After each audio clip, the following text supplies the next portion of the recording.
안녕하십니까. 이화여대 북한학과 교수 박원곤입니다.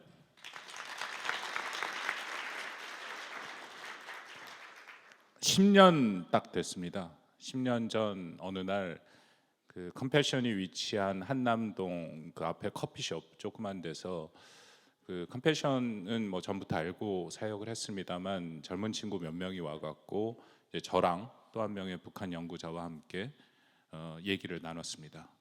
그 컴패션이 북한 사역을 시작하려고 하는데 과연 어디서부터 어떻게 해야 할지, 북한의 상황은 어떻고 컴패션이 그간 해왔던 여러 가지 프로그램을 북한한테 어떻게 접목할지 같이 좀 고민을 해달라라고 얘기를 했습니다. 그래서 저와 또 한 명의 북한 연구자가 컴패션 사역을 북한에 어떤 형태로 접목하고 또 북한이 어떻게 열리면 컴패션이 들어갈 건지를 포함한 그런 하나의 보고서가 작성이 됐습니다. 그게 10년 전이고요.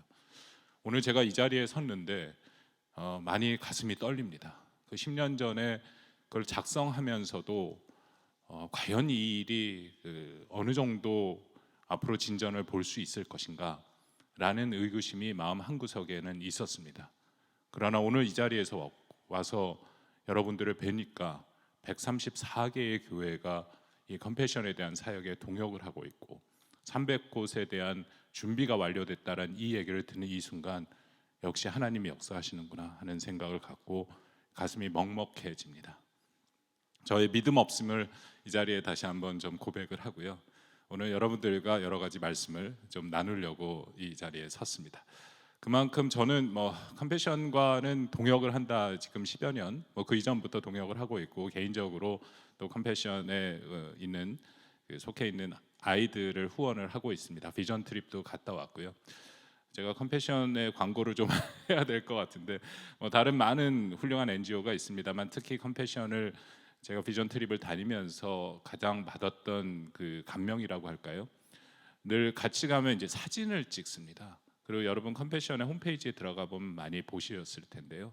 거기에 아이들이 물론 힘들고 어려운 환경에 있는 아이들을 도와주는 것이죠. 그렇지만 거기에 아이들의 비참함은 없습니다. 거기에 아이들의 희망이 있고요.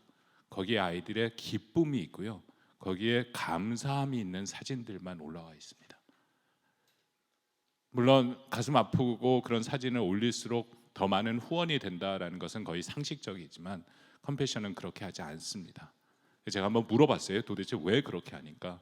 그렇게 했더니 그렇게 하는 것이 전체적으로 자신들의 후원에게는 크게 도움이 안 될 수도 있지만 결국은 하나님이 창조하신 아이들의 모습이지 않겠느냐라는 얘기를 듣고 여기는 정말 다르구나 하는 생각을 갖고 지금까지 왔습니다.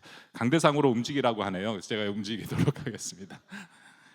예, 오늘 제가 좀 딱딱한 말씀을 드려야 될 것 같아서 많은 부담이 있습니다만 오늘 제가 드리고자 하는 말씀은 이제 북한의 현재 상황이 도대체 어떻게 됐느냐에 대한 말씀을 좀 나누려고 합니다. 그 전에 이제 가장 그 중요하고 여러분들이 궁금해하시고 또 저도 같이 기도하면서 고민하고 있는 어떻게 하면 이 북한 사역 또 어린이 양육 사역을 접목하고 앞으로 이것을 어떻게 도대체 북한이 언제 변해서 우리가 그동안 준비했던 것이 현실화 될 것인가를 포함해서 이제 그런 말씀을 좀 먼저 드리도록 하겠습니다. 제 양력을 잠깐 보시면 제가 사실은 한동대에 있었습니다. 그 이대 북한학과로 온 지는 햇수로 3년 차에 들었고요. 한동대에 8년을 있었습니다. 한동대는 1995년에 제가 미국에서 유학할 때 시카고에 있었던 전미 유학생 수련회에 당시 김영길 교수님이 오셔서 저기 포항에 있는 흥해읍 남송리 3번지에 하나님의 대학을 만들 테니까 거기에 오라. 그렇게 도전을 주시더라고요. 가슴이 뛰었습니다. 성령의 인도하심을 받았다 생각을 하고 그리고 나서 정말 95년에 시작된 일을 2012년에 하나님이 13년에 저를 한동대로 세우셨습니다. 그리고 나서 한동대에서 8년간 정말 꿈 같은 시간을 보냈는데요. 그런데 또 하나님이 저를 이대로 옮기시더라고요. 그러면서 많은 의문이 있었습니다. 저는 한동대에 전혀 불만이 없었고 한동대에 사역하는 게 감사했고, 물론 가족과 떨어져서 살아야 되는 불편함이 있기는 했지만 한동대가 펼치는 그 안에서 하나님의 아름다운 그런 커뮤니티에 너무나도 감사하고 있었는데, 저를 다시금 이대의 북한학과로 더군다나 보내셔서 도대체 이게 왜 그러실까 하는 뜻을 묻고 찾고 있습니다. 근데 제가 내린 결론, 기도하면서 했던 것 중에 하나는 역시 북한에 대한 마음을 더욱더 저한테 주셨다라고 생각을 합니다. 제가 연구자입니다만 좀 독특하게 저는 미국과 북한을 연구합니다. 근데 이대 북한학과에 옴으로써 좀 더 북한에 대한 연구의 비중을 더 많이 갖게 되고 북한에 대해서 더 많이 기도하게 하시고 그런 면이 저에게 있다라고 생각을 합니다. 제가 본격적으로 제가 준비한 그 내용이 있습니다만, 그걸 시작하기 전에 그 사전에 질문을 좀 받은 게 있습니다. 그리고 여러분들 그 앞에 있는 테이블에 보면 QR 코드가 있습니다. 그래서 제가 쭉 말씀을 드릴 텐데요. 혹시 중간 중간에 궁금한 점이 있거나 질문이 있으면 QR 코드를 해서 질문을 적어주시면 제가 이 앞에 프롬프터로 보이거든요. 그래서 프롬프터로 보고 제 그 말씀하는 중에도 말씀을 받아가겠습니다. 제가 아무렇지도 않은 것처럼 보이실지 모르겠지만 지금 너무 떨립니다. 제가 교수의 학생을 가르치는 입장이라서 말하는 게 저의 직업이죠. 많은 학생들에게 얘기하고, 그리고 또 감사하게 저에게는 좀 다른 여러 가지 기회를 주셔서 사람들 앞이나 카메라 앞에서 서서 얘기할 기회가 종종 있습니다. 특히 생방송에서 제가 잘하는 게 1대1 맞짱 토론 그런 거를 잘하는데요. 그런 걸 할 때 하나도 안 떨립니다. 저는 이렇게 카메라가 돌아가면 오히려 마음이 좀 안정이 되는 타입인데요. 오늘 이 자리는 너무 떨립니다. 처음에 저보고 여기 와서 얘기를 하라고 했을 때 늘 이게 컴패션은 커피숍을 좋아하는 것 같아요. 이번엔 저희 집 앞에 커피숍을 찾아왔더라고요. 그래서 얘기를 하면서 이런 행사가 있습니다. 저보고 제가 공부하고 또 연구하고 기도하고 하는 고민한 주제를 나눠주세요. 그래서 당연히 컴패션이 하는 건 저는 늘 언제든지 예 하겠습니다 하고 순종을 했는데, 그 다음부터 차근차근 이 행사의 성격과 이 행사가 그간에 어떻게 이루어졌고 이 행사에 누가 물론 제가 얘기를 들었습니다만 약간 귓등으로 들은 것도 있었던 것 같아요. 그러면서 오니까 점점, 그리고 이 발표에 제가 얘기할 시간이 다가오니까 점점 부담이 커지면서 이거 내가 괜한 일을 했구나 하는 생각이 많이 들었고요. 그래서 며칠 사실 잠을 좀 설치면서 잠을 설치게 되면 하나님이 기도하라는 뜻으로 생각하고 그냥 기도를 하면서 이 자리에 섰는데요. 아마 제 목소리나 태도에는 안 나타날 수도 있습니다만 속으로 너무 많이 떨고 있다라는 걸 좀 이해해 주시기 바랍니다. 그 다음에 질의응답의 제일 중요한 게 사전 질문인데, 이 질문이라고 생각합니다. 한국교회와 컴패션이 준비하고 있는 어린이 양육사역의 필요성과 중요성. 아마 오늘 이 자리에 오신 모든 분들이 같이 고민하고 마음에 갖고 계시는 질문이라고 생각합니다. 특히 아까 우리 사려인 목사님 말씀해 주신 것처럼 북한이 안 열리고 있는 현재 상황, 점점 더 컴컴해지죠. 남북 상황은 점점 컴컴해지는 상황에서 우리가 그간 준비하고 했는데 도대체 이게 언제 열리고 우리가 준비한 걸 언제 북한에 가서 할 수 있을 것인가에 대한 질문은 당연히 있으시리라고 생각합니다. 조금 더 이럴 경우에 우리가 기본으로 돌아와서 도대체 우리가 왜 뭘 준비했는가에 대한 생각을 하는 것은 매우 중요하다라고 생각합니다.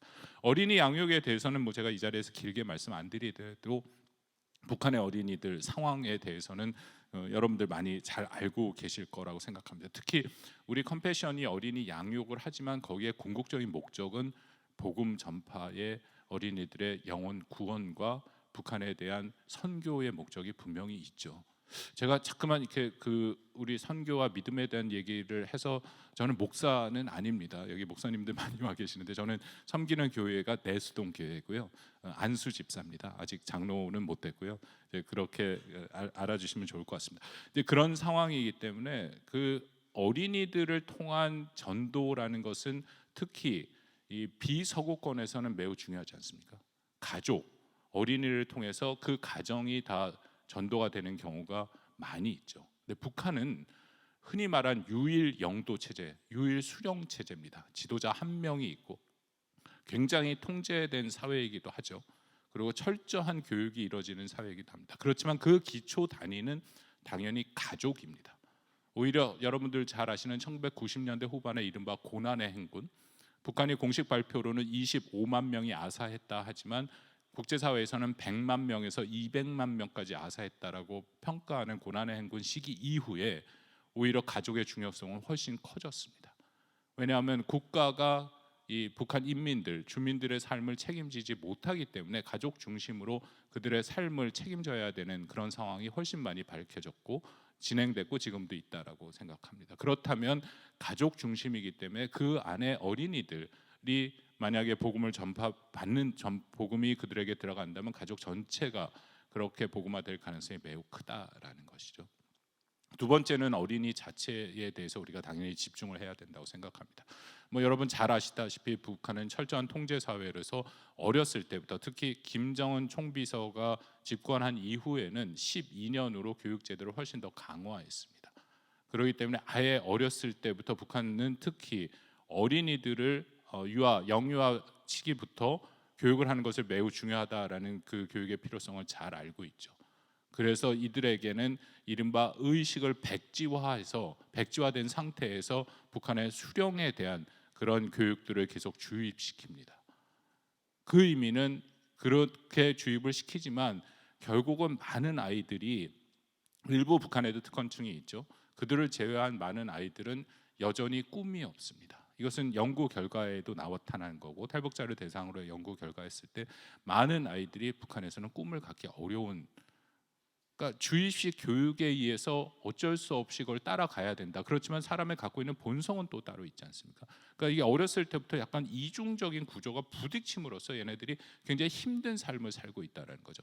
자기가 기쁨과 슬픔과 그런 희노애락의 감정을 마음껏 표현하면서 부모 앞에 또 사회에서 학교에서 그런 의미 있는 상호 관계를 가져야 되는데 북한은 그것을 막아놨다라는 겁니다. 굉장히 심각한 문제다라고 생각합니다. 특히 그러기 때문에 사실은 어떻게 일면 복음이 전파되기 어려운 면도 있다라고 생각합니다. 왜냐하면 어렸을 때부터 철저하게 교육을 받아놨기 때문에 만약에 우리가 북한에 들어가서 컴패션 사역을 하면서 우리 예수님과 복음에 대한 전파를 한다면 굉장히 거부감이 엄청 클 겁니다. 그들에게는 부모 때부터 그 할아버지 때부터 내려왔던 여러 가지 생각들이 주입되어 있기 때문이죠. 그런 면에서도 더욱더 우리는 컴패션의 이런 어린이 사육이 매우 중요하다라고 생각을 합니다. 이 정도로 일단 이 부분은 말씀을 드리고, 한 가지 여러분들도 가장 그 관심이 있으시고 저도 기도하면서 늘 갖고 있는 질문, 또 제가 연구자로서 늘 갖고 있는 질문이 중에 하나가 이거죠. 도대체 남북은 언제 통일이 될 것이냐. 굉장히 어려운 질문이기도 합니다. 굉장히 많은 연구들이 돼 있고요. 근데 제가 신앙과 학문을 같이, 우리가 이제 신앙과 학문의 통합이라고 얘기를 하는데, 그런 측면에서 말씀을 드리면 저는 여러분들 다 동의하신 하나님의 때에 통일이 이루어질 거라고 생각합니다. 그렇다면 우리의 그 다음 질문은 도대체 하나님의 때는 언제일 것이냐.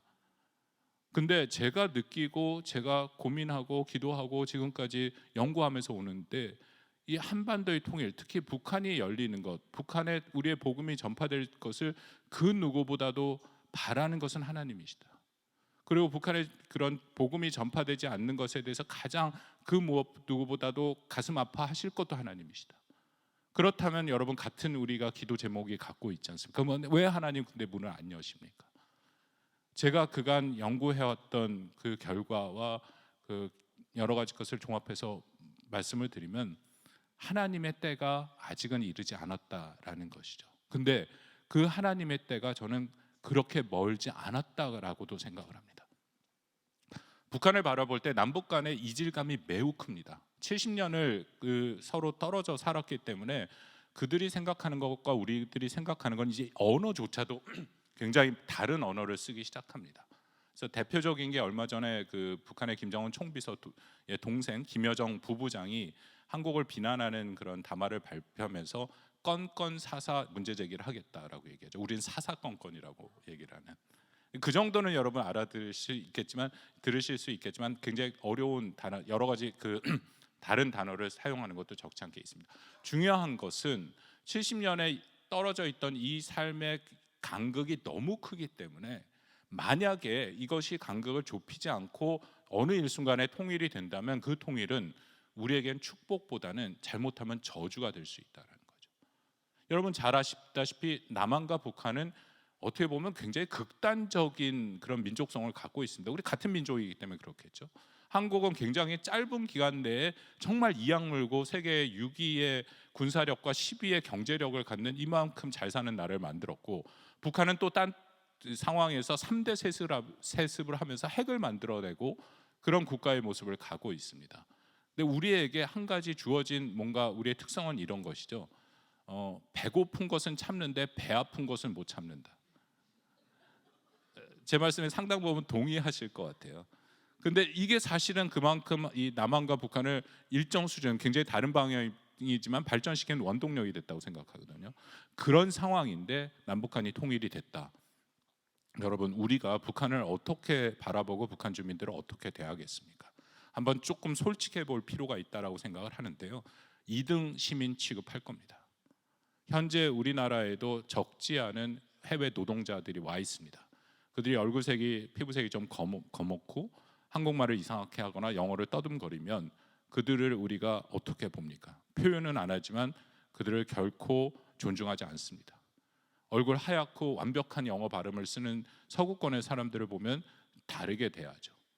그런 기준으로 놓고 얘기한다면 북한은 훨씬 더 못합니다. 우리가 또 의도적이든 아니든 70년간 그 폐쇄된 사회에 북한은 있었기 때문에 그들을 바라보고 얘기하고 대할 때 우리의 태도가 굉장히 다르지겠죠. 여러분 잘 아시는 이런 걸 겁니다. 저 뭐 학교에서 가르치는 사람이니까 앞에 이렇게 학생들이 있고 통일이 되면 뭐 남한 학생과 북한 학생이 같이 있겠죠. 근데 남한 학생이 북한 학생한테 뭐 아무렇지도 않게 너 그 좋은 냄새가 나네? 너 샴푸 못 쓰니? 하고 물어볼 때 얘가 샴푸가 뭐야? 그렇게 대답했어요. 그러면 남한 학생이 아무런 악의 없이 너 샴푸도 몰라? 그런 상황이 올 수 있다라는 겁니다. 아주 하나의 작은 예인데요. 그렇기 때문에 저는 하나님의 때라는 것은 북한을 알아야 된다. 근데 북한이 한국을 알겠습니까? 아니면 한국이 북한을 알아야겠습니까? 북한은 체제가 지금 현재 지속되는 한 한국에 대해서 공개된 정보를 갖고 있는 그대로의 모습으로 절대 알릴 수가 없습니다. 근데 우리는 가능하죠. 우리는 정보가 너무 많아서 문제긴 한데 우리는 북한에 대해서 충분히 있는 그대로의 모습을 알고 그것을 끌어갈 만한 그런 자유민주주의 국가이지 않습니까? 그래서 저는 북한을 아는 것, 하나님이 이 통일을 허락하신 그날이 결코 저주가 아니라 민족의 정말 축복이 되기 위해서는 우리가 북한을 먼저 알아야 된다. 근데 여러분, 북한을 머리로만 알면 저희가 될까요? 아까 좀 전에 서 목사님 말씀하신 것처럼 북한을 가슴으로 알아야 되잖아요.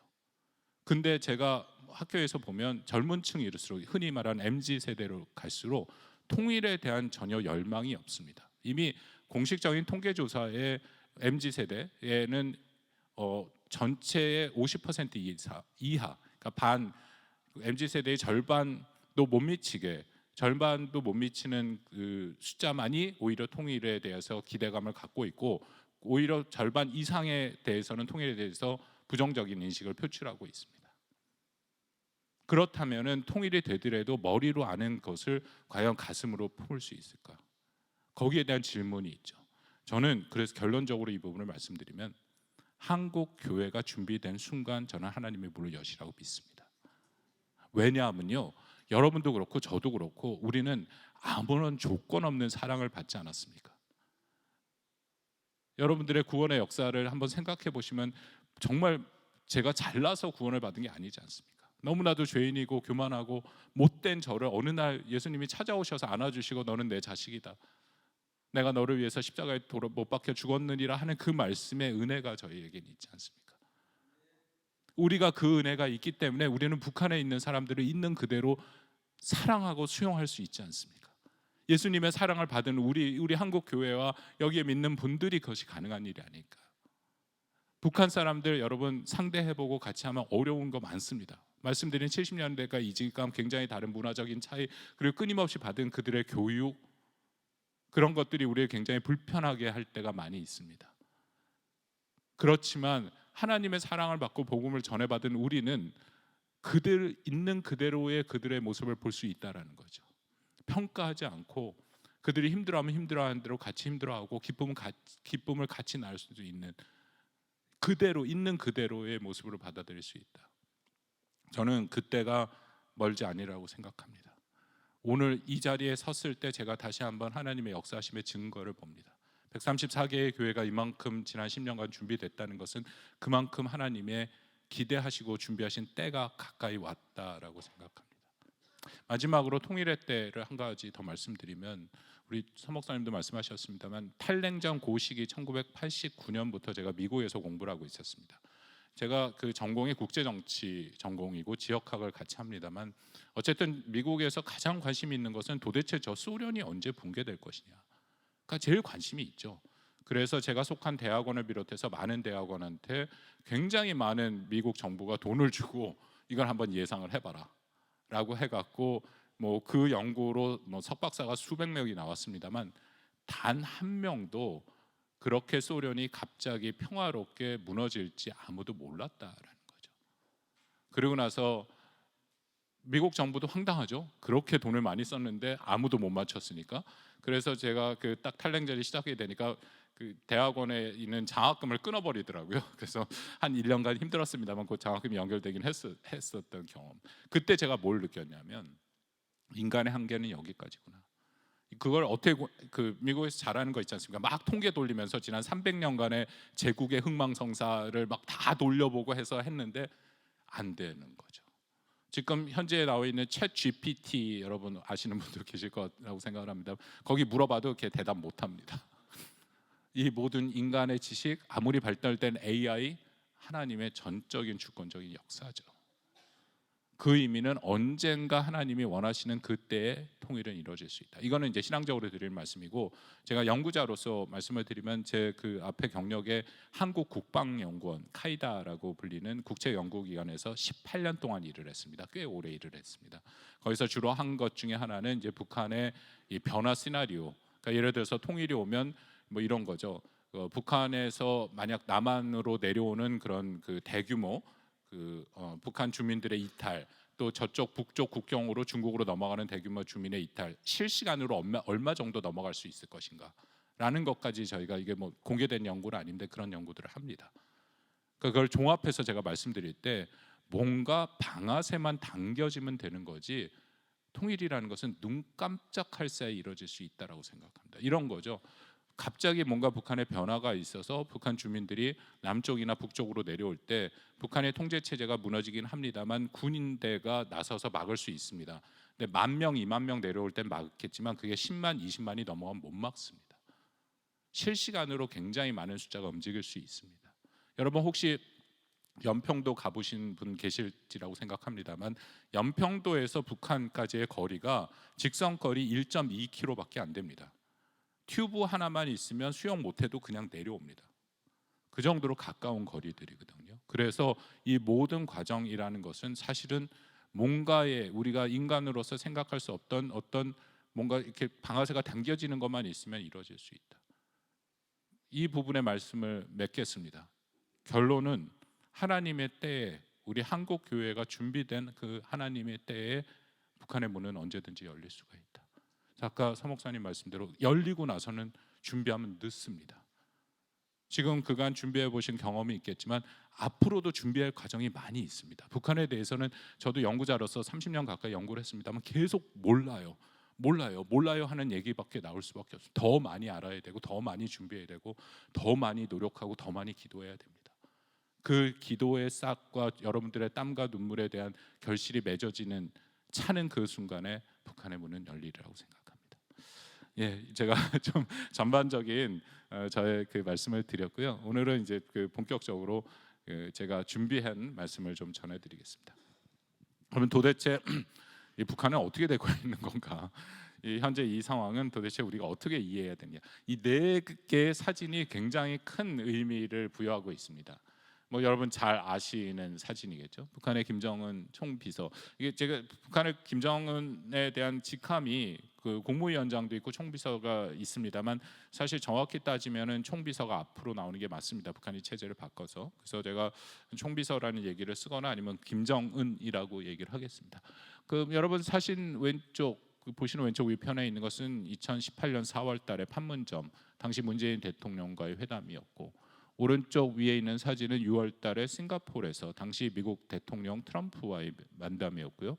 그다음에 왼쪽 밑에 있는 사진은 2018년 9월 달 그 평양에서 이제 백두산에 간 사진입니다. 당시 문재인 대통령. 오른쪽은 2019년 2월 달에 있었던 하노이 회담입니다. 네 가지 사정이 의미하는 거. 2018년에 저도 개인적으로 굉장히 큰 희망이 있었습니다. 왜냐하면 북한 연구자로서는 있을 수 없는 전무후무한 일이 벌어진 것이거든요. 제가 정확히 기억합니다만 2018년 2월이었습니다. 한동대에 포항에 있었는데 기자가 전화를 했어요. 근데 저보고 교수님, 김정은의 동생 김여정이 한국에 옵니다 라고 얘기를 하더라고요. 저의 첫 반응이 뭐였냐면 정말요? 정말요? 정말요? 였습니다. 왜냐하면 북한은 백두혈통이라는 신적인 존재죠. 특히 뭐 김정은은 좀 다릅니다만 그 아버지 김정일 국방위원장 같은 경우에는 그 본인의 성격도 있다라고 생각을 합니다.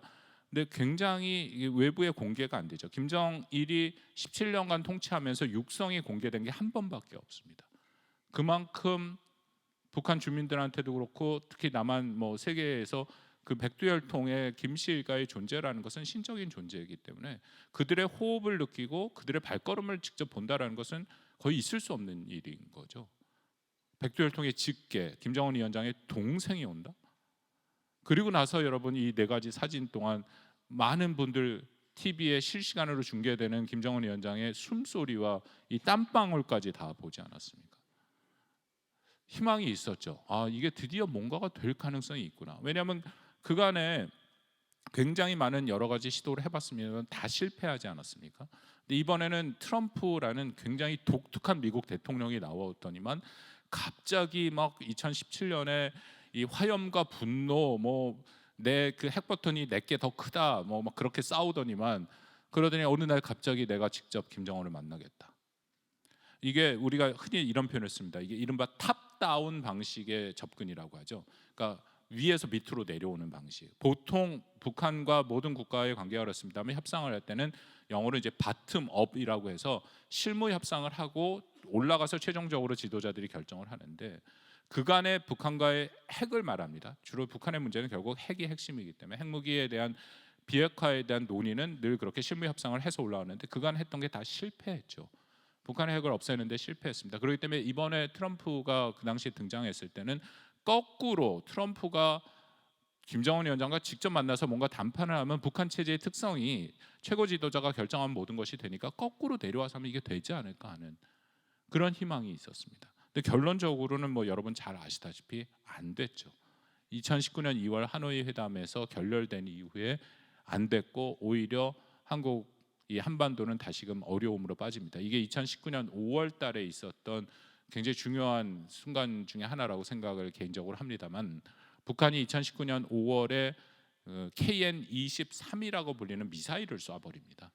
그러니까 이 미사일은 그간에 북한이 핵을 개발하고 막 그랬을 때도 본인도 그렇게 북한도 얘기를 했습니다. 그 핵의 주로 이 상대가 되는 타겟이 되는 것은 미국이었죠.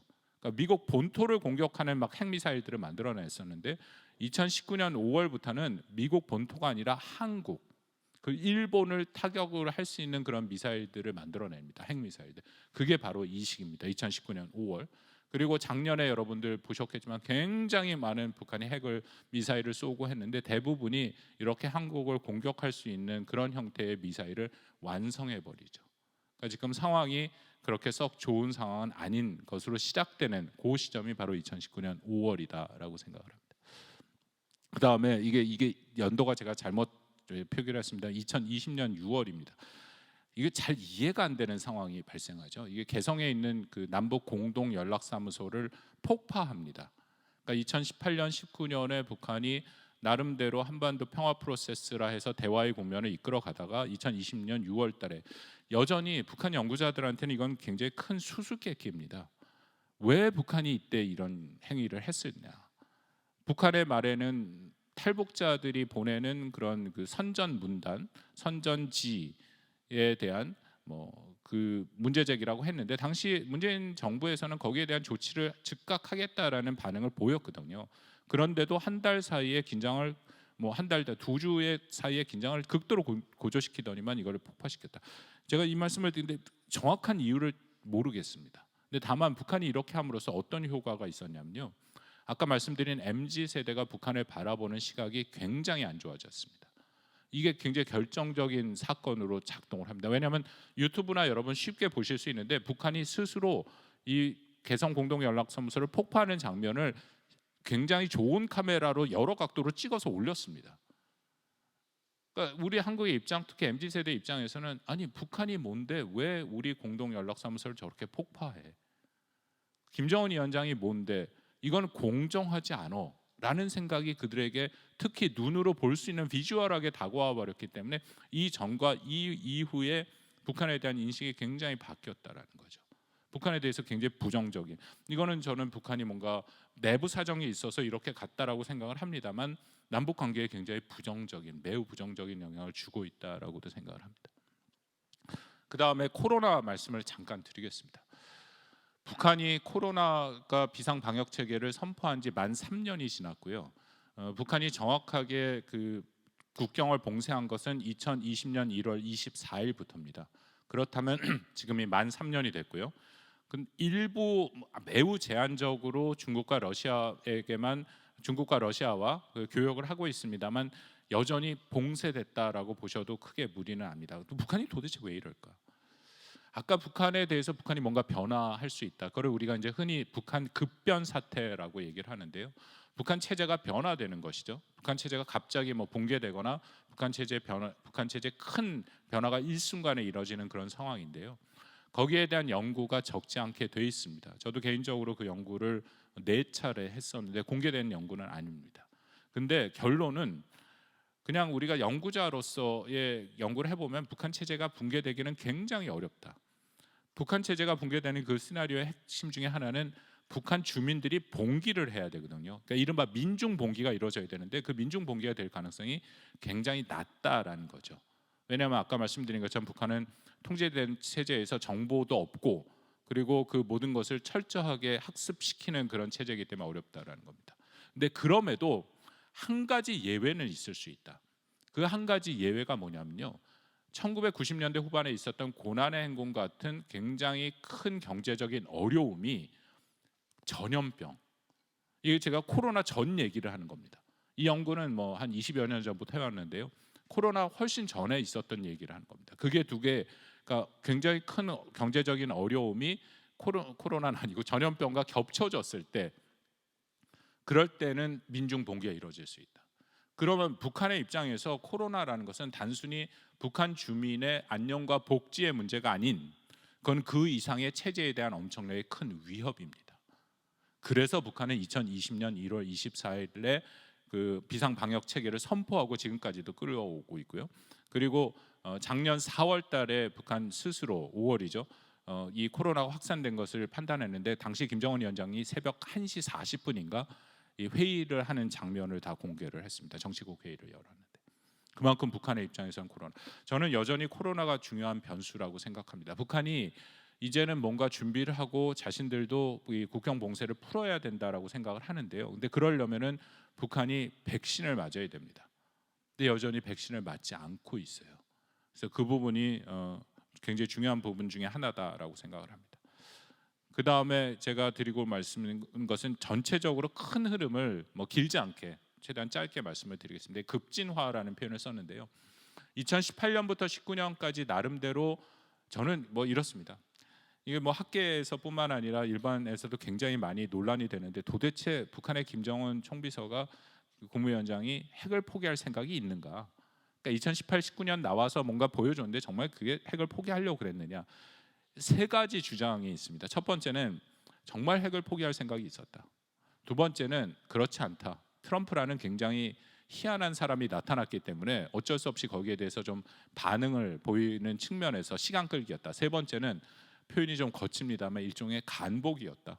나와서 저쪽에 하는 태도, 그러니까 한국과 북한, 미국이 하는 태도를 봐서 자신들이 일정 수준 핵을 포기할 수도 있다라는 생각을 가졌다. 3가지. 근데 저의 개인적인 생각은 저는 북한의 김정은 위원장이 완전히 거짓을 얘기하거나 기만 행위를 했다라고 생각지는 않습니다. 나름대로 이 북한을 좀더 발전시켜보고 경제적으로 뭔가 좀 낫게 해보려고 하는 생각은 있어요. 근데 그 마음도 사실은 본인도 잘 모르겠죠. 근데 이런 질문들을 계속하면 제가 이렇게 대답을 합니다. 아니 그거는 사실 북한의 김정은도 본인도 잘 모를 거라고. 왜냐하면 사람의 마음이라는 것은 하루에도 12번도 더 바뀌지 않습니까? 그러니까 18, 19년에 나와서 뭔가 뭐 저기 트럼프가 너무 막 이상하게 구니까 내가 좀 맞춰봐서 좀 이렇게 핵을 포기하고 대신에 좀 경제적으로 제재가 해제되고 하는 걸 할 수 있겠다라고 생각을 했을 겁니다. 할 수 있습니다. 그렇지만 좀 바로 그 다음 드는 생각이 아니 근데 내가 어떻게 개발한 핵인데 이걸 포기해? 그리고 내가 어떻게 저 남조선 것들과 저 이상한 트럼프를 믿고 내가 이걸 핵을 놓을 수가 있을까? 하는 생각이 하루에도 굉장히 여러 번 이렇게 바뀌고 갈 수 있다라는 거죠. 근데 지금 이 시점에서의 김정은의 생각은 핵의 포기에 대한 생각은 전혀 안 보입니다. 그걸 제가 이제 급진화라는 표현을 썼는데요. 2018년, 19년을 지나가면서 지금 2023년 오늘 현재까지도 북한은 굉장히 과거로 다시 돌아갑니다. 그러니까 나름대로 개선의 조치들을 했던 것들을 다시 다금 과거로 돌아가죠. 북한은 개혁 개방이라는 표현을 안 씁니다. 그들이 쓰는 것은 개선이에요.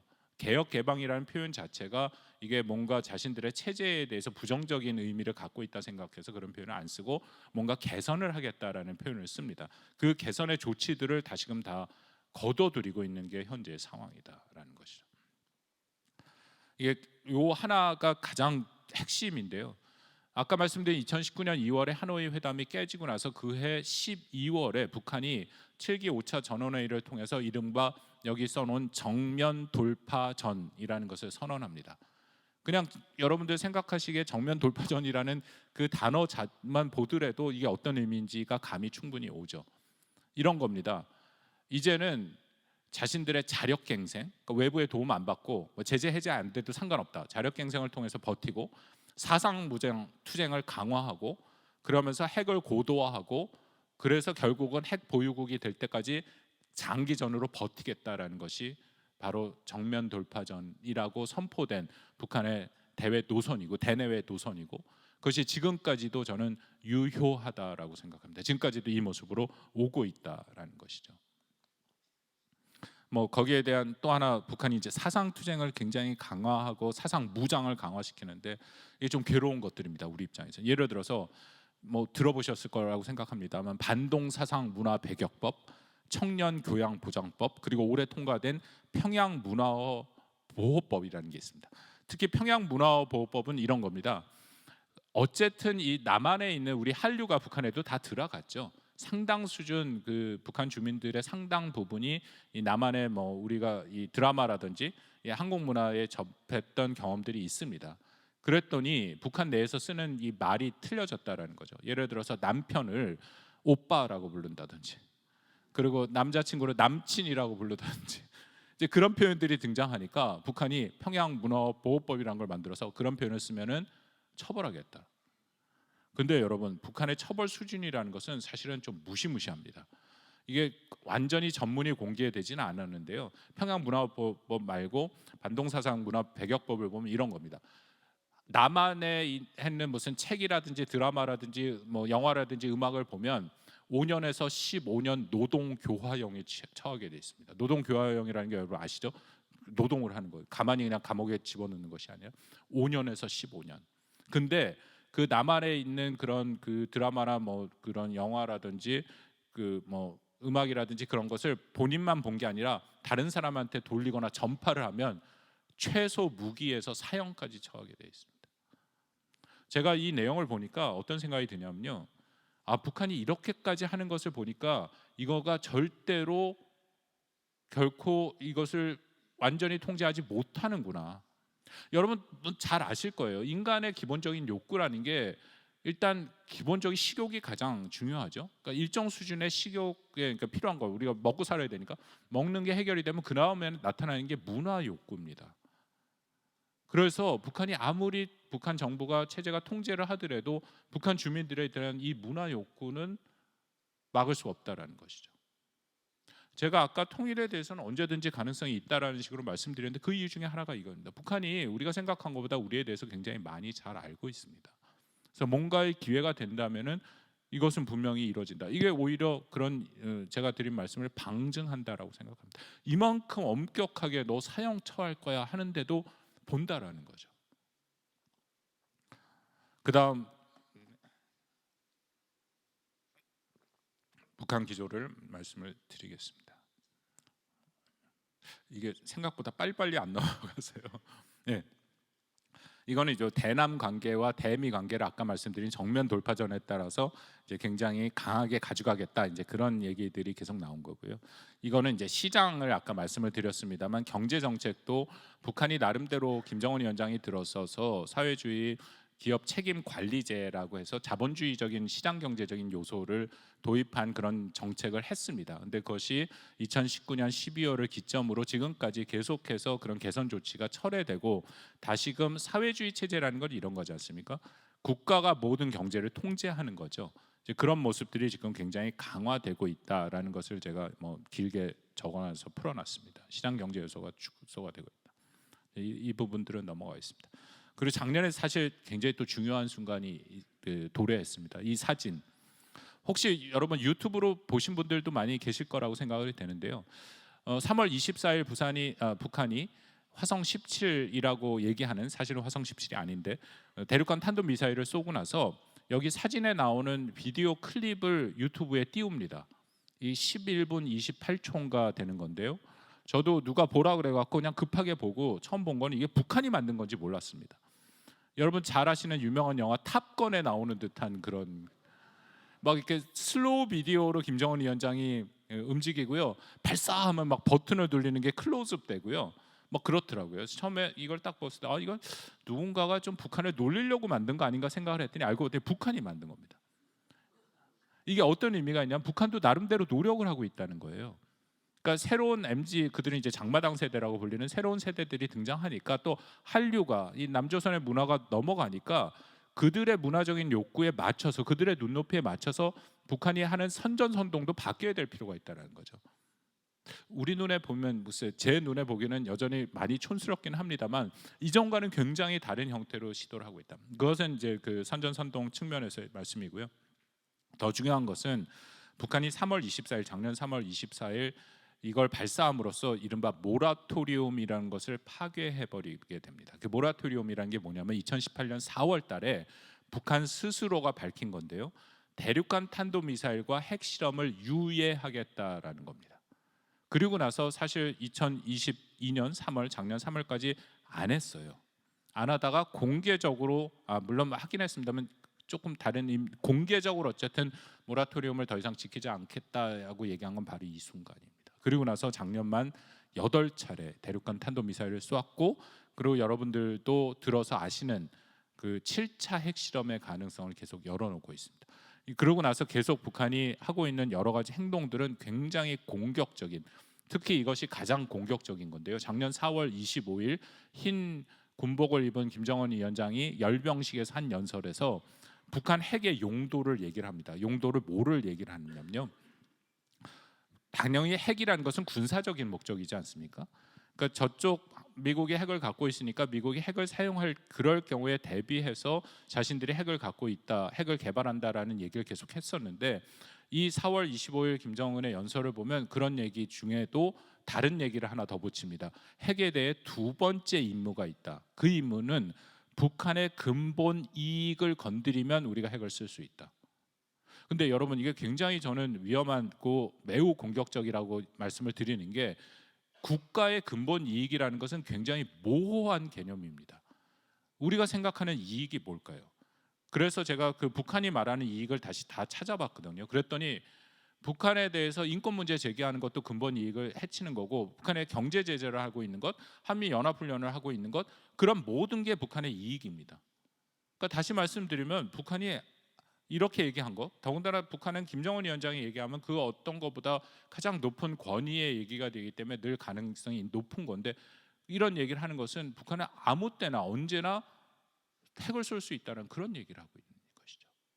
그러니까 이게 굉장히 걱정이 되는 그런 상황들이 작년 한 해 동안 계속 발생을 했다라는 것을 제가 이쪽에 쭉 말씀을 드리고, 심지어는 9월 달에 이제 핵을 법제화, 법령화했다라는 그런 내용들도 포함되어 있습니다. 그래서 뭐 제가 자세하게 얘기를 적었는데요. 이 부분은 그냥 넘어가도록 하겠습니다. 그래서 중요한 것은 북한이 이렇게 하고 있는 것을, 그리고 작년 11월 18일 날 다시 한번 북한이 ICBM을 쐈고, 그 다음에 다음 사진, 이 사진이 중요하죠. 여러분들도 많이 궁금해하시는 이 사진에 나오는 인물이 김정은 위원장의 딸 김주애입니다. 근데 이름조차도 이거 정확한지 우리 몰라요. 왜냐하면 북한이 김주애를 계속 등장을 시켰는데 정확하게 이름을 얘기 안 하고 존귀하신, 사랑하신, 존경하는 자제분이라고만 얘기를 합니다. 이 이름이 처음 알려진 게 언제 알려졌냐면요. 여러분 좀 아시는 분도 계실 겁니다. 그러니까 NBA 전 미국 프로농구 선수 데니스 로드맨이라는 굉장히 괴짜 선수가 있죠. 그 선수가 그 북한을 또 김정은 위원장이 그 시카고 불스의 그 농구 팬이지 않습니까? 마이클 조던의 완전히 팬이었고, 그렇기 때문에 그 로드맨을 초청을 해갖고 하는데 그 자리에서 딸 얘기를 했답니다. 그 딸 이름이 주애라고 얘기를 하고, 그 얘기를 로드맨이 갔다 와서 영국 가디언지에 인터뷰를 하면서 나온 거예요. 그게 유일한 근거입니다. 그러니까 굉장히 희한하죠. 이렇게 화면에 나오는데 이름을 저희가 아직 모르는 거예요. 근데 어쨌든 중요한 것은 김주애라는 이름이 나오면서 북한이 했던 것은 뭐냐면요. 여기에 이걸 11월 18일 날 화성 17이라는 대륙간 탄도 미사일을 쏘고 3일 후에 북한에서 노동신문에 정론이 나옵니다. 그러니까 우리 같으면 시평 같은 건데요. 북한은 보통 정론 같은 걸 쓰면 굉장히 깁니다. 그래서 A4로 짧으면 5장, 길면 15장 막 그럽니다. 그래서 북한 연구자들은 그거 읽는데 굉장히 괴롭거든요. 근데 어쨌든 그걸 쭉 읽어보면 여기에 이런 표현이 납니다. 인민의 끝없는 행복, 후대들의 밝은 웃음을 위하여.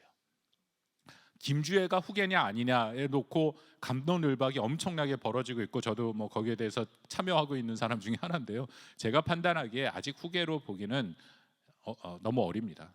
2013년생으로 알려져 있고 10살입니다. 아직 후계는 아니고, 여기에 나온 것처럼 이런 거죠. 김정은 위원장이 만들어 놓은 그런 이 ICBM, 이 대륙간 탄도 미사일 화성 17이라는 굉장히 큰 절대 무기가 이제는 북한 현재뿐만 아니라 미래 세대까지도 안전을 다 담보해 준다라는 그런 일종의 선전으로 김주애가 미래 세대를 대변하니까 그렇게 저는 나오고 있다라고 생각을 합니다. 제가 시간이 좀 다 돼서 결론 부분에 몇 가지 중요한 말씀을 드리고 제가 마무리를 하고, 혹시 아까 말씀드린 것처럼 질문이 있으시면 QR에 적어 주시면 제가 여기서 볼 수 있고, 그래서 잠깐 질문에 대한 답을 드리는 시간도 마련을 해보도록 하겠습니다. 예, 이 부분부터 잠깐 말씀을 드리고 싶은데요. 예, 이게 모든 일이 그렇다라고 생각을 하고 이거 있습니다만, 제가 지금까지 말씀드린 것은 어쨌든 북한이 2019년 말부터 지금까지 매우 핵을 발전시키고, 그리고 절대 핵을 포기할 생각이 없고 모든 것들을 훨씬 더 공격적으로 바꿔가고 있다. 그렇다면 여러분들 제 말씀을 듣고 저도 그렇습니다만 굉장히 실망이 되죠. 이게 도대체 뭔가 한반도에 뭔가 새로운 것들이 등장하거나 아니면 평화의 기운이 있거나 뭔가 문제 해결이 되거나 그런 상황들이 전혀 보이지 않는다라는 그런 느낌을 가지실 수 있다고 생각을 합니다. 그런데 제가 지금부터 드리고 싶은 말씀은 이게 이 부분이 모든 일이 그렇습니다만 이게 서로 간에 그 부딪히는 부분들이 있을 수밖에 없다라는 거죠. 그러니까 북한이 그렇게 핵을 매우 그 발전시키는 그런 과정이 있습니다만 거기에 반작용이 생길 수 있다라는 거거든요. 그러니까 예를 들어서 이런 겁니다. 북한이 핵을 개발하고 계속해서 작년에 8번의 대륙간 탄도미사일 80여 차례 미사일을 쏴버리니까 한국과 미국 같은 경우에 거기에 대응하는 연합훈련을 강화하고 있습니다. 곧 다음 주부터 이번 주죠. 연합훈련이 실시되는데 아마 굉장히 큰 규모로 이루어진다는 것이죠. 근데 북한의 입장에서는 연합훈련이라는 것이 굉장히 부담이 되고 자신들의 핵에 대해서 대응 훈련이기 때문에 굉장히 불편한 훈련입니다. 그래서 그걸 하지 말기를 굉장히 바랬는데 오히려 북한이 핵을 개발하니까 더욱더 그런 훈련들이 강화가 되고 있다. 이것은 북한이 원하는 방향이 아니다라는 거죠. 그러니까 일종의 반작용이고, 두 번째는 북한이 계속 이렇게 공격적인 행위를 하니까 남북한 관계가 점점 어려워집니다. 아까 말씀드린 것처럼 MZ세대, 한국에 있는 MZ세대가 북한을 바라보는 시각이라는 것은 굉장히 부정적인 거죠. 근데 저는 일정 시점 북한의 문이 열리면 우리 컴패션 사역도 그렇고 우리 남한, 한국이 감당해야 할 일이 굉장히 크다라고 생각합니다. 북한에 대한 경제 투자도 결국은 한국이 해야 됩니다. 북한이 전 세계 규모에서 그들이 갖고 있는 크레딧이 있어야 해외에서 투자가 되지 않습니까? 크레딧이 제로입니다. 제로, 0입니다. 0. 중국도 투자 안 합니다. 사실은. 그래서 근데 우리는 같은 민족이기 때문에 우리는 투자를 해야 되고 할 필요가 더 있는 거죠. 그렇기 때문에 일정 수준 남북 관계를 유지를 해야 되는데 북한이 이렇게 공격적으로 나오면은 남한 내 한국 내에는 북한 여론은 점점 나빠질 수밖에 없다라는 것. 그다음 그 세 번째인데요. 한미일이 계속 뭉치는 모습을 보입니다. 그렇기 때문에 이것도 북한의 입장에서는 굉장히 큰 부담이 될 수밖에 없는 그런 상황들로 계속 연결이 된다라는 거죠. 그리고 네 번째는 뭐 많은 분들 요즘 최근 한 몇 달 사이 계속 많이 얘기가 나왔습니다. 한국이 핵무장을 해야 되느냐 말아야 되냐 그런 논란이 계속되고 있죠. 일정 시점 우리가 정말 이제는 더 이상 북한의 핵에 대해서 이거를 비핵화가 불가능하다 한다는 판단이 쓴다면 이건 뭐 굉장히 복잡한 문제이긴 합니다만 그렇다면 한국과 일본이 핵무장을 할 수도 있습니다. 근데 북한이 자꾸만 그쪽으로 우리를 밀어가는 모습도 보인다라는 거죠. 그러니까 이런 측면에서의 여러 가지 상황들이 그렇게 북한한테 다 편한 것은 아니다라고 생각을 합니다. 그러니까 이런 반작용의 모습들이 분명히 보이고 있다라고 생각이 됩니다. 제가 이 부분을 그냥 넘어가고 그냥 마지막으로 한 말씀을 드리고 혹시 질문이 있으면 질문을 보고 제가 말씀을 마치도록 하겠습니다. 그럼 도대체 앞으로 어떻게 될 것이고 북한은 또 어느 길로 가느냐? 단기적으로 보면 답이 안 나옵니다. 근데 조금 호흡을 가다듬고 본다면은 과연 북한의 김정은 위원장이 이대로 이것을 끌어갈 수 있을 것입니까? 북한의 김정은 위원장 나이가 84년생으로 알려졌으니까 한국 나이로 40세입니다. 그러면 물리적인 나이로 따지더라도 최소한 20년, 30년 어떻게 보면 한 세대를 다 북한을 통치해야 되는데 과연 지금같이 이렇게 핵을 계속해서 발전시키고 한 상황에서 통치가 가능할 것이냐? 한번 생각해 보시면 그게 그렇게 갈 수 있을까? 그러니까 제가 말하면 김정은의 마음도 굉장히 복잡해질 수밖에 없다라는 거죠. 단기적으로 하나 더 말씀을 드리면 북한의 2021년에 북한이 8차 당대회라는 걸 합니다. 북한의 당대회라는 것은 가장 높은 수준의 그 정책을 결정하는 그런 결정체이기 때문에 거기서 나온 것은 매우 중요합니다. 거기서 김정은 위원장이 뭐라고 얘기를 했냐면 앞으로 5년 안에 경제개발 5개년 계획을 발표하면서 앞으로 5년 안에 5년 후죠. 5년 후에 북한의 경제를 지금보다 1.4배, 140%더 발전시키겠다라고 얘기를 합니다. 그러면 산술적으로 매년 7% 정도의 성장이 이루어져야 되거든요. 근데 불가능한 일이죠. 우리가 공식 통계가 북한이 발표를 안 하기 때문에 모릅니다만 0.5나 마이너스의 성장을 계속 더군다나 코로나 상황이기 때문에 그러면 이게 2026년에 그 9차 당대회를 하게 되는데 거기서 다시 한번 김정은 위원장이 고개 숙여서 자신의 경제개발 계획이 잘못됐다라고 고백을 해야 되는데 그게 가능할 것이냐. 2021년에도 자기가 집권한 후에 5개년 계획이 있었는데 실패했다고 인정했거든요. 그걸 또 할 수 있을 것이냐. 쉽지 않다라는 거죠. 그렇다면 어떻게 해야 되냐? 지금 같은 방법으로는 북한이 절대로 경제를 발전시킬 수 없습니다. 핵에 대해서 전향적인 입장이 나와야 되고 뭔가 조치가 돼야 되고 대화가 재개가 돼야만 그 결과 제재가 일부 해제돼야만 북한이 경제를 발전시킬 수 있다는 거. 이게 김정은 입장에서도 생각이 복잡해질 수밖에 없는 그런 상황이다라고 생각을 합니다. 제가 드리고 싶은 말씀을 좀 맺겠습니다. 그러니까 전체적으로 지금 보는 상황을 많은 연구자들이 굉장히 어려운 상황이다. 북한은 절대 핵을 포기하지 않고 남북의 긴장은 조성될 것이다. 거기에 대해서 저는 일면 동의합니다. 현상적으로 나타나는 모습은 분명히 그렇습니다. 그렇지만 아까 제가 마지막에 말씀드린 몇 가지 상황 반작용이 있다라는 거죠. 그 면만이 아니라 다른 면에서 김정은 위원장을 훨씬 더 북한을 압박하는 요소들도 있기 때문에 저는 어떤 상황에서도 북한이 이전과는 다른 상황으로 갈 수 있다라고 가능성을 열다라고 생각을 합니다. 예, 현장 질문이 있는데 무력 현장 질문을 저만 일단 볼 수 있는 게 뜹니다. 질문이 이런 질문을 하셨는데 무력으로 김정은 체제를 없애지 못하는 이유는 무엇이냐? 무력으로 없애는 것은 우리가 갖고 있는 선택지라고 생각지는 않습니다. 왜냐하면 만약에 무력을 쓴다 해서 김정은 위원장만 제거를 하고, 그러니까 그 무력으로 제거를 한다는 게 김정은을 제거하고 나서 뭔가 한국 주도의 통일이 일어나거나 아니면 김정은을 제거하고 나서 북한의 새로운 정말 그 개혁적인 지도자가 나와서 남북 관계를 풀고 개혁 개방을 하거나 그런 것들을 얘기하는데 둘 다 굉장히 불확실합니다. 만약에 김정은이 없어진다 해서 그 두 가지가 이루어질 수 있다라는 확실한 뭔가 근거가 있거나 그런 상황이 된다면은 한번 생각해 볼 수 있는 그런 정책적 선택이 될 수도 있겠죠. 근데 그게 굉장히 불안정하고, 그리고 두 번째는 그 과정에서 우리의 위험 부담이 너무 큽니다. 아까 말씀드린 것처럼 북한이 계속해서 나왔던 핵에 대한 사용, 이것은 사실 북한 체제의 뭐랄까 이 약점이기도 합니다. 북한은 여러분 그 전쟁 난다고 얘기를 하는데 그 말씀 너무 걱정 안 하셔도 될 것 같습니다. 물론 이건 전쟁인 하나님 우리의 기도 열심히 해야 되고 한반도의 긴장이 조성되지 않도록 돼야 되는 것은 맞습니다만 쉽게 북한이 전쟁을 하진 못합니다. 왜냐하면 만약에 북한이 한국을 향해 핵미사일을 쏜다면 미국이 훨씬 더 압도적인 핵 능력이 있기 때문에 거기에 대해서 당연히 대응을 할 거고요. 특히 북한의 체제상 전쟁이 나면 한미의 모든 이 전력들은 북한 김정은 하나에 초점을 맞춰서 제거하려고 합니다. 이게 흔히들 뭐 언론에서 나온 참수 작전, 그건 잘못된 표현이고요. 그거보다는 주요 지휘부 제거 작전이라는 표현을 씁니다. 그게 공식적인 용어입니다. 왜냐하면 당연히 북한은 1인 체제이기 때문에 그 지휘부를 제거해 버리면 전쟁 의지가 꺾입니다. 당연한 거죠. 그건 모든 전쟁이 그렇게 돼. 그렇기 때문에 북한이 그것을 잘 알아서 오히려 끊임없이 자신들에게 대한 전쟁에 대해서는 계속 만약 혹시라도 북한의 김정은을 노리고 있다 하면은 그거는 전쟁이다라고 얘기를 하는 것이죠. 그렇지만 그 과정이 너무 불안정하고 위험 부담이 크기 때문에 무력을 쓸 수 없다라는 겁니다.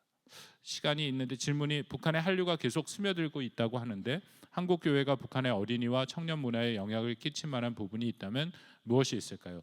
이거는 어려운 질문이기도 합니다. 우리 교회가 북한 어린이와 청년 문화에 영향을 끼칠 수 있는 것, 그 결국은 북한의 정보가 더 유입돼야 되는 방향이라고 생각을 합니다. 근데 북한은 그것을 철저하게 막고 있다라는 건데요. 만약에 우리 한국 교회가 그것에 대해서 좀 더 준비를 한다면 북한의 마구잡이 정보가 유입되는 것도 좀 문제가 있다고 생각을 합니다. 우리 한국 사회에서 늘 밝은 모습만 있는 것은 아니지 않습니까? 특히 모르겠습니다만 전 한국 드라마를 보면 굉장히 가슴이 답답해지는 내용들이 굉장히 많기 때문에 이게 반드시 긍정적이다라고만 꼭 생각되지는 않는 부분도 있다라는 거죠. 그렇다면 우리는 한국 교회가 이건 우리 한국 사회를 위해서도 해야 된다라고 생각을 합니다만 조금 더 이렇게 이 하나님의 뜻에 맞는 그런 문화적인 그런 컨텐츠를 만들어서 그것을 뭔가 북한한테 전달하는 그런 노력들이 좀 더 있어야 되지 않을까. 이건 우리 남한 사회를 위한 변화에도 저는 중요한 문화 사역이라고 생각을 합니다. 물론 여러분들 교회에서 그런 것들에 충분히 고민하시고 많이 하고 계신다고 생각을 합니다만 그걸 조금 더 발전을 하면 좋지 않을까 생각합니다. 그 북한을 위한 기도 제목을 나눠 달라라고 말씀을 드리는데요. 일단 북한을 위한 단기 기도 제목은 말씀드린 것처럼 올 한 해가 매우 중요한 한 해가 될 가능성이 큽니다. 제가 죄송한 말씀입니다만 매년 이런 얘기를 하는데요. 북한에 대해서. 근데 그만큼 저의 한계라고 봐주시면 좋겠습니다. 올 한 해 어쨌든 북한이 7차 핵실험을 한다든지 계속해서 도발할 가능성이 높은데 그 도발이 혹시라도 더 큰 무력 충돌로 되지 않도록 한반도 상황이 안정적으로 관리가 돼야 된다라는 것이 첫 번째고요. 두 번째는 아까 제가 드린 말씀이 있습니다만 결국 북한은 나올 수밖에 없는 환경입니다.